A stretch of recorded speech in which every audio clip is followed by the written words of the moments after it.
Good morning. Welcome to Up to the Minute. I'm Todd Duplantis, and we're live at the HCCTV studios this Wednesday, April the 30th. Good to have you with us. We have a great show lined up for you, some interesting guests coming your way. But first, we want to introduce our guest who joins us monthly, I believe, for HCC's Lifestyles and Culture. Andrea Bonner's here. Good to see you, Andrea. Hey Todd, good to see you. Can't believe it's April 30th. I know we are moving into May. Graduation's right around the corner. I guess it's you guys have a lot of students you're proud of who will be graduating this semester. Absolutely. A lot of students are excited, as are we, for the end of the semester. I know it's a busy time of year right now, but we want to thank you for joining us this morning. We're live on Wednesdays and just about every Monday through Friday when HCC is in session. You can catch us on HCCTV and in social media anytime. Absolutely. We're live on HCC Community College District Facebook page, not HCC. We're also on YouTube. We're also on X, LinkedIn, and on HCC TV at noon, 5 and 10 p.m. Monday through Friday. So you can catch us all the time. Okay, before we get to your interview, I know we'll be talking about an upcoming architectural time measuring device connecting the celestial and terrestrial using sunlight as artwork. Robert Ferry is the land art generator, founding co-director, and he's joining us live this morning. Good to see you, Robert. Good to see you, Todd. Thanks for having us on. Appreciate Yeah, it. so this is an endeavor with the city of Houston. It involves a public park. We're looking forward to hearing all about it. So stick around. We'll be with you in about 10 minutes. Talk to you then. Okay, first off, we're going to kick things off with Andrea and HCC's Lifestyle and Culture.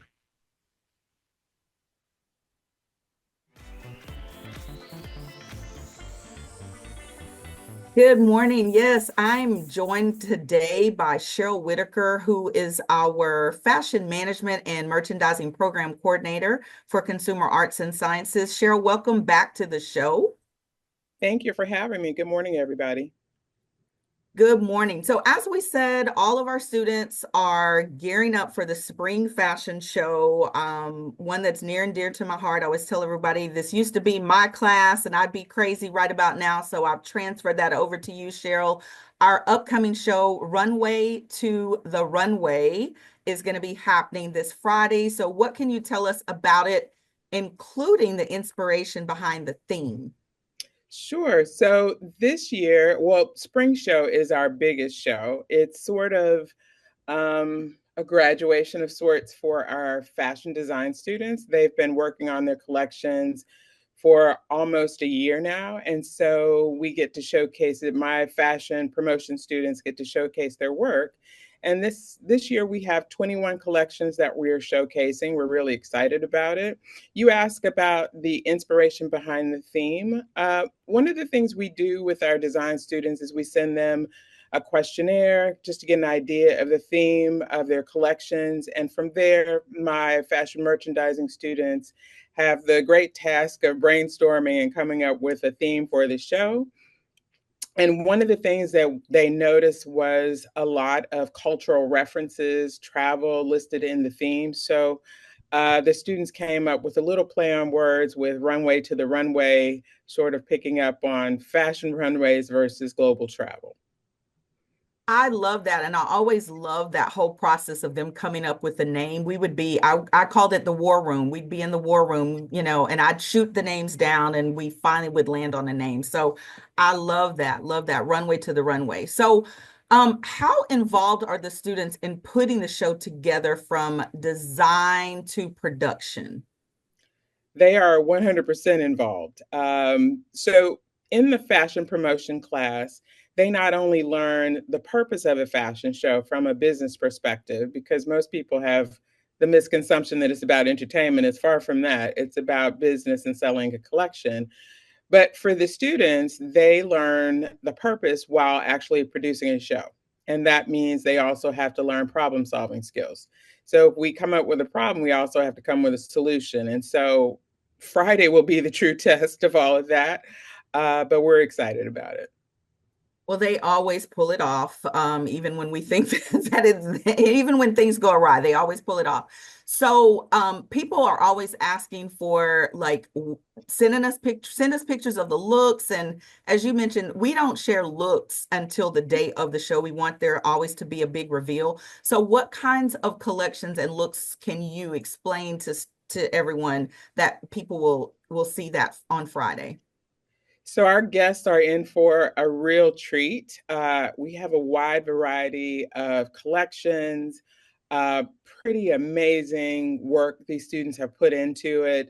We had the pleasure of doing fittings this past weekend, so I got to see most of the collections, and have to say you have to show up to see them because they're pretty incredible. The students did an excellent job.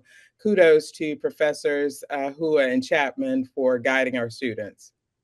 Yeah, I was able to see them last Thursday as well, and everyone is in for a treat. So can't wait until Friday. So how does this event help prepare students for real world careers in the fashion industry?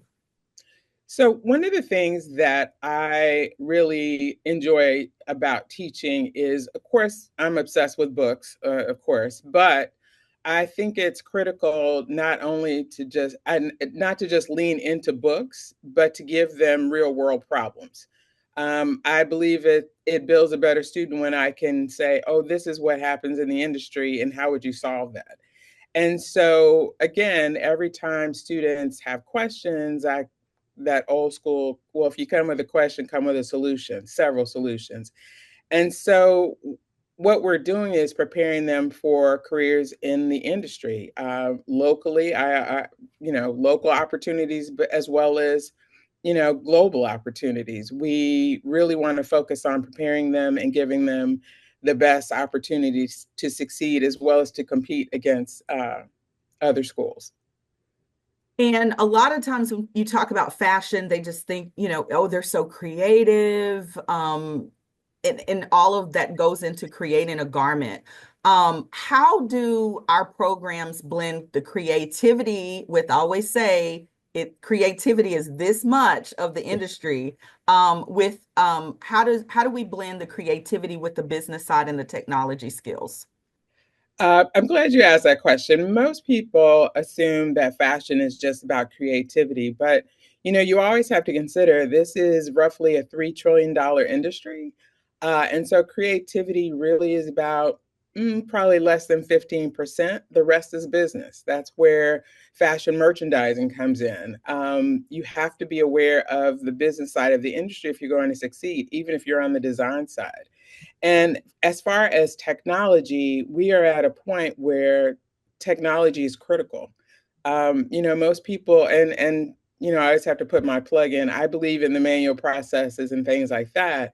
But in order for our students to truly succeed in this industry, you have to know technology. You have to understand where it's going. Technology is actually helping clean up the industry that is long overdue, considering that unfortunately fashion is the second most polluting industry in the world. And so technology is how we're solving that problem. But for our students, it's critical that they have a really good technological foundation because that's what's going to be asked of them in the industry.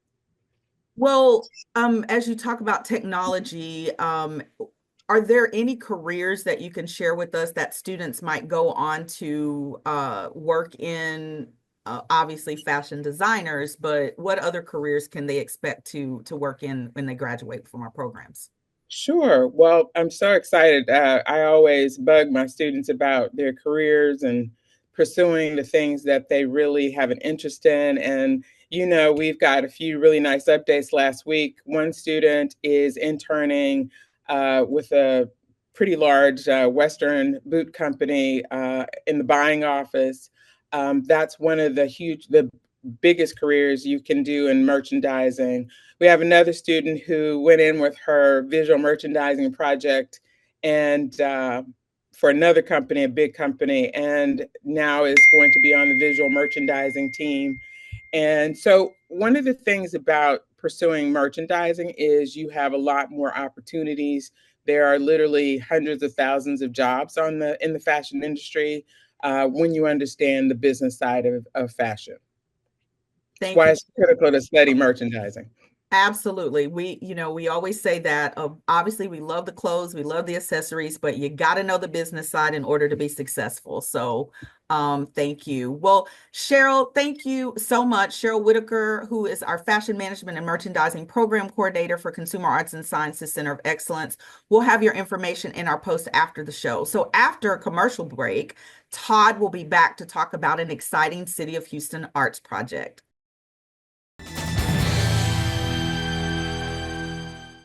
I'm learning healthcare management while providing patient care. I came back to grow my skills, even after I graduated. And if I can't make it in person, I take my classes online.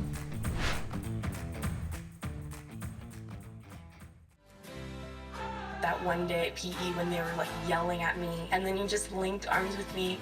I don't think you know how much like that helped me. I finally like knew that I had somebody.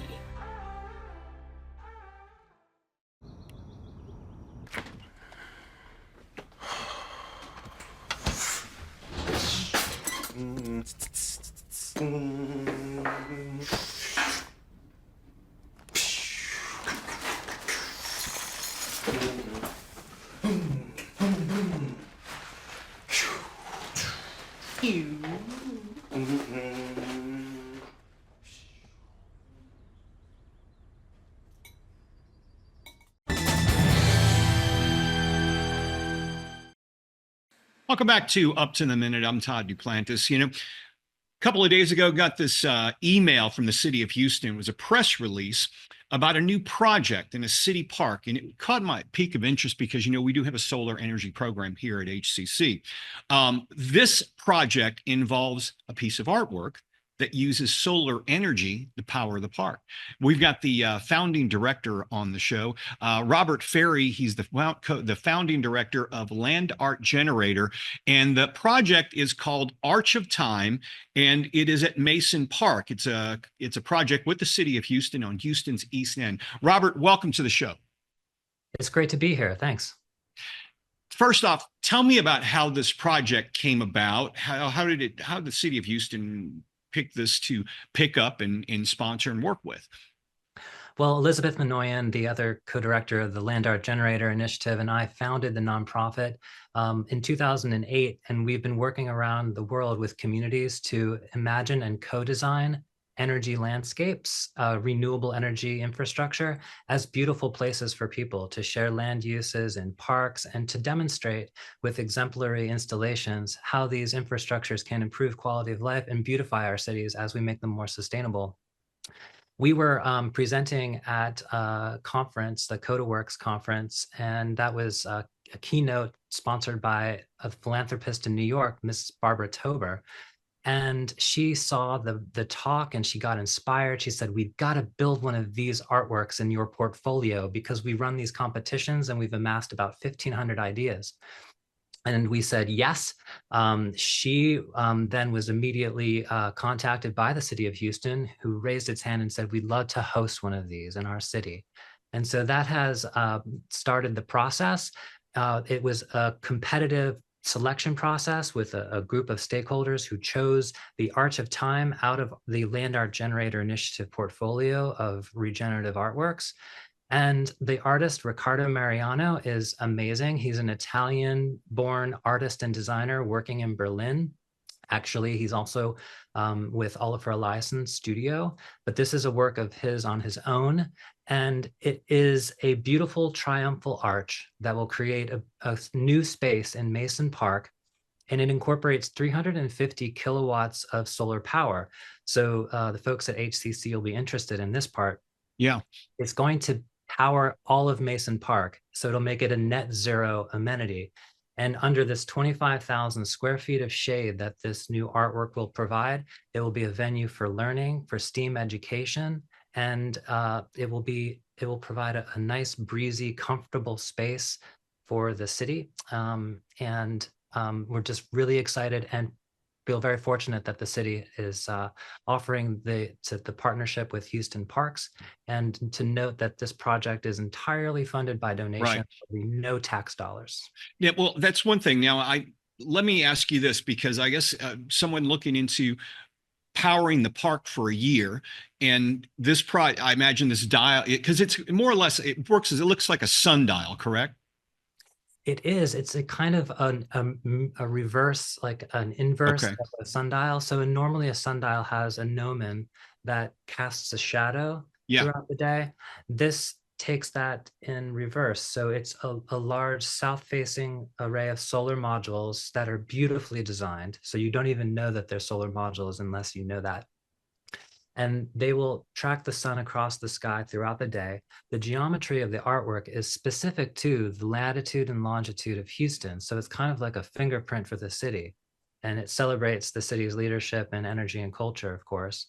Right. Now, it sounds like a no-brainer. I mean, it really does. I mean, you've got donations funding this project that are going to power this park electricity wise, for its lifetime, I would imagine, for the park itself, or at least for quite some time.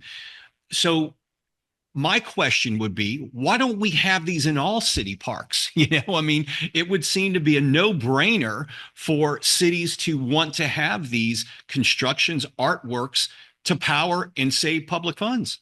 Not going to disagree with you there, Todd. That was a softball question.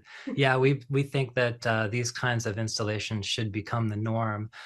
We're not against art for art's sake that doesn't generate energy, but we think this is a really interesting and important movement that's happening right now.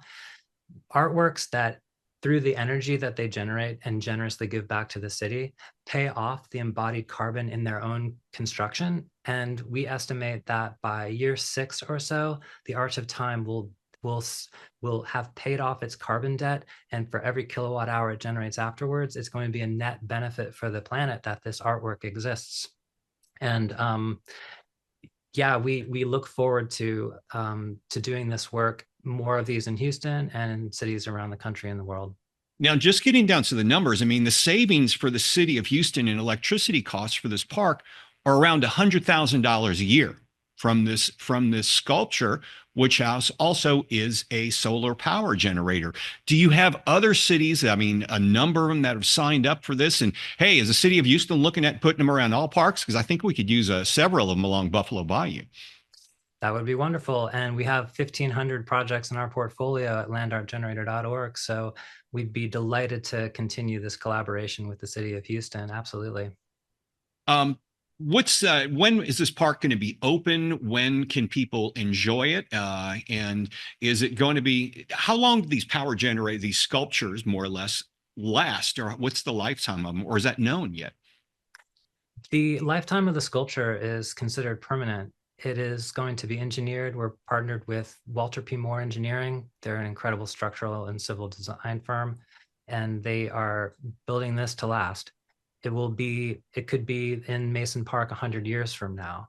The solar modules themselves have a life cycle of probably 40 years until the energy production drops off. And they could be replaced in the future if that needs be, or they could just sit up there and produce a little bit of energy, just not as much as they were producing on day one. Now, from what it sounded like when you made this presentation and the city of Houston said, yes, we want one of these, did you have a number of these art pieces, sculptures, generators available and saying, pick one of these, and they chose one? Is that kind of how it works? Yeah, we brought it down to a short list. We presented those, and then the city picked 3 artworks that they were really interested in. Our seed funder, Mrs. Tober, made it possible for those 3 teams to come to Houston and present in person to the city. And from those presentations, it was the presentation by Ricardo Mariano and the Arch of Time that rose to the top. And tell us a little bit more about the artist. Is this artist experienced in solar power, or are they more just an artist and you bring in engineers to figure out how to work with them? Yeah, Ricardo is quite amazing. He's entered more than one of our land art generator design competitions. The Arch of Time was his entry to our 2019 design competition, originally designed for a site in Abu Dhabi, the United Arab Emirates, and it's been redesigned now for the latitude and longitude of Houston for this artwork.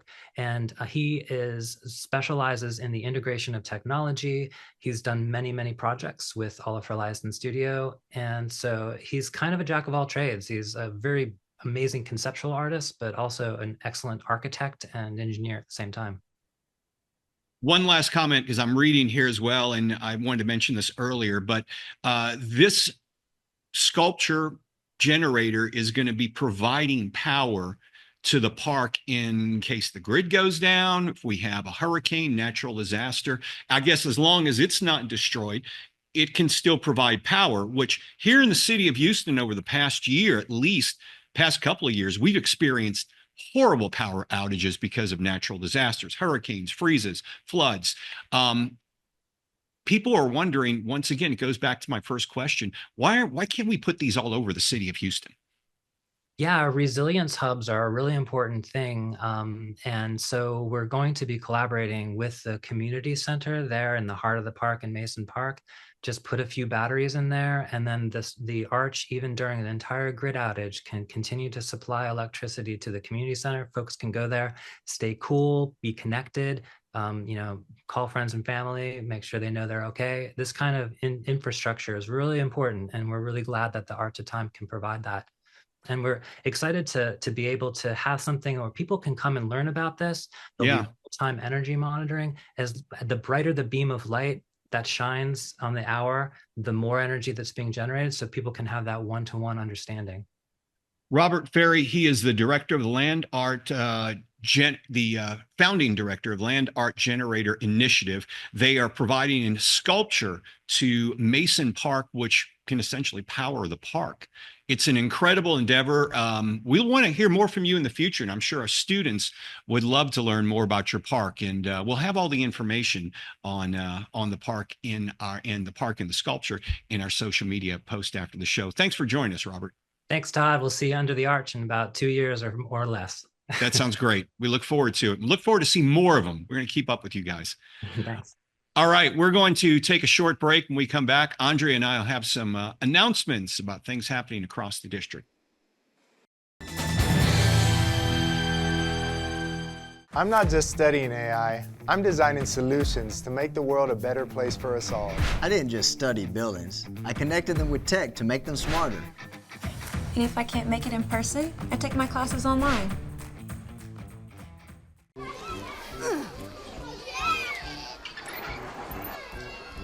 If you love them enough to crawl into a play place to get them to come down, then surely you'll check nhtsa.gov/the right seat to make sure they're in the right car seat.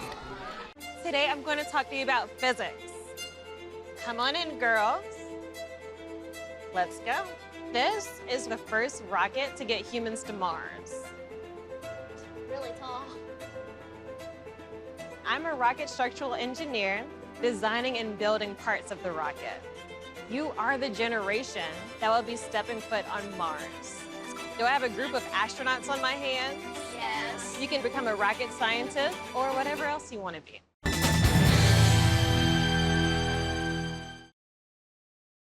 Welcome back to Up to the Minute. I'm Todd Duplantis, and we've got some things happening across the district. One of them going on today. Finals Mania at the Southeast College. Student Life in the Library will wrap up its Finals Mania series, which is helping students have fun and relieve some stress. Today, it's Movie in the Eye Cafe, 11 a.m. to 1 p.m.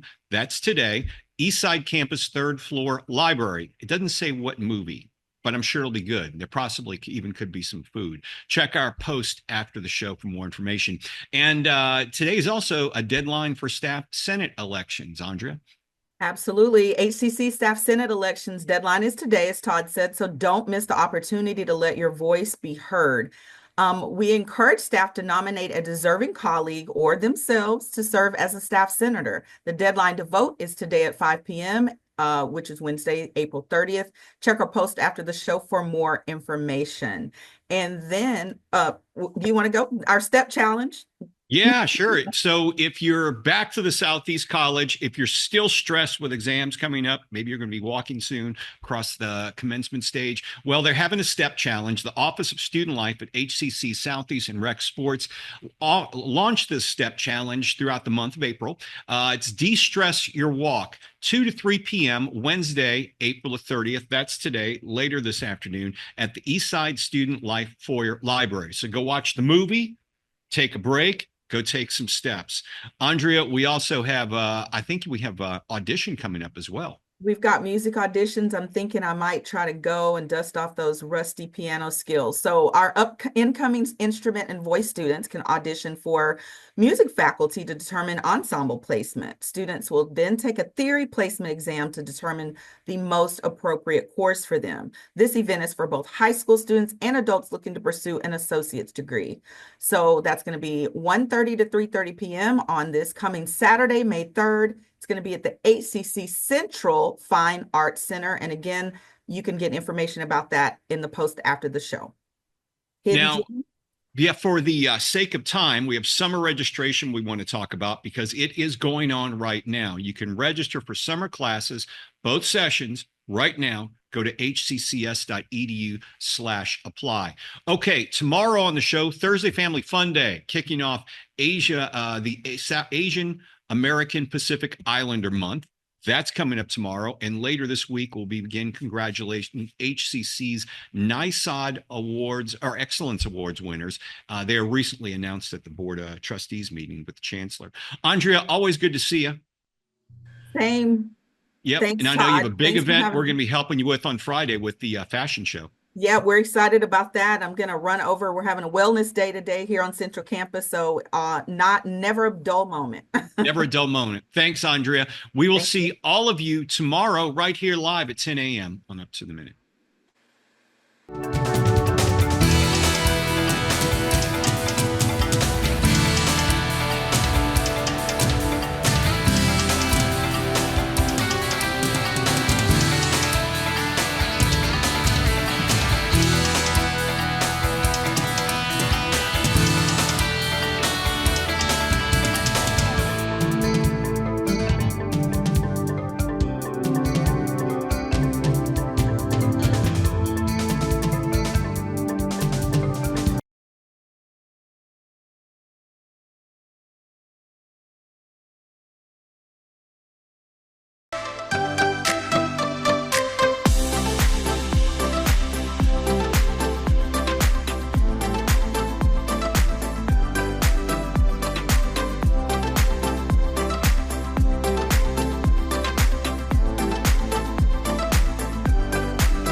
Things could be stranger, but I don't know how. I'm going through changes now. Could spend a lifetime trying to figure it out. I'm going through changes, through all of the strangeness. I'm going through changes now.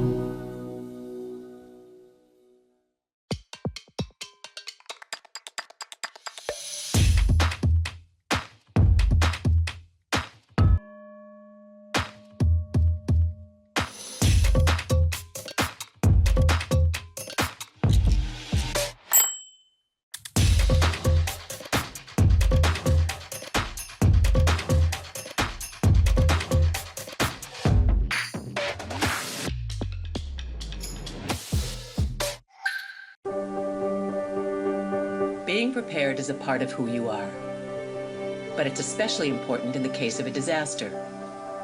Be informed about possible emergencies in your area. Make a plan that covers where you go in an emergency. Build a kit with the things you need to survive. There's no one more capable of planning for your situation than you. Start your plan today. Go to ready.gov/myplan. I want to eat apples and bananas. I I need to eat apples and bananas. Why can't I eat apples and bananas? Support the Feeding America nationwide network of food banks to help provide meals to those in need. Join us at feedingamerica.org.